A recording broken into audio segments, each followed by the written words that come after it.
if you have wrinkles on the floor of your vinyl liner pool every time after it rains, what this means is that water is accumulating underneath of your liner from the groundwater table surrounding your pool being elevated.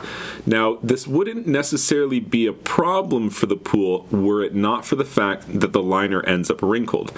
The way a vinyl liner pool is designed to work is such that water can permeate through the floor, and usually in the deep end of your pool, water will end up underneath of the liner, and the liner will move around and it'll seep back down, and you'll be none the wiser to this process. That's just something that happens all the time.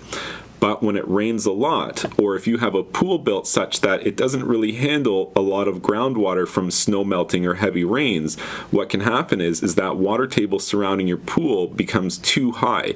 Basically, what you could picture is your entire swimming pool is sitting within a bathtub of water, such that there's no weight holding the liner down in place anymore. The liner is just neutrally buoyant because there's water both above and below the liner.